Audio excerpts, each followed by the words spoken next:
Theo Fennell, I'm sure you all know, is the founder of Theo Fennell, the jewellery house.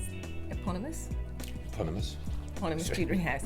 And what I want to know is, Theo, how do you go about creating a piece of jewellery? One of two ways, broadly speaking. One is purely cerebral. You have an idea and you think about it and then you just work it out to see if it'll work. Something like the Kissing Frog's ring, which we've just finished, was a thought process and it suited an emerald, so it came about that way. It was sort of reactive, if you like. All sorts of influences, whether it's movies, whether it's buildings, whether it's just ideas, stories. It can be verbal as well as oral. It can be, music. So I start with taking a sketchbook, which I have here, one of them, the most recent one, around with me wherever I go. I think there are two ways of looking at jewellery and silverware, if you like. And one is very much the fashion orientated. These things will change, the sort of very ephemeral look.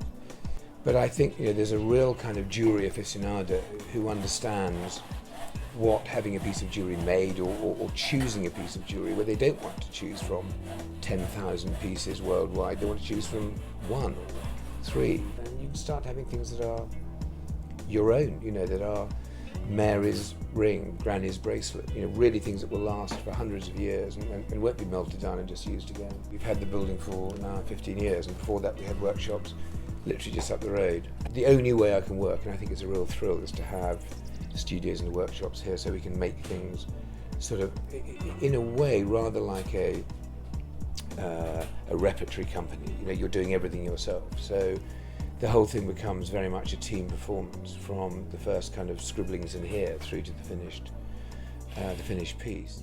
Then these are really properly, handmade pieces, and the skills in here are extraordinary. And we always have, apprentices here, so we've always got the young people learning the skills, and we go from in the 70s in here to, teens. So it's a great, it's a nice breadth, yeah.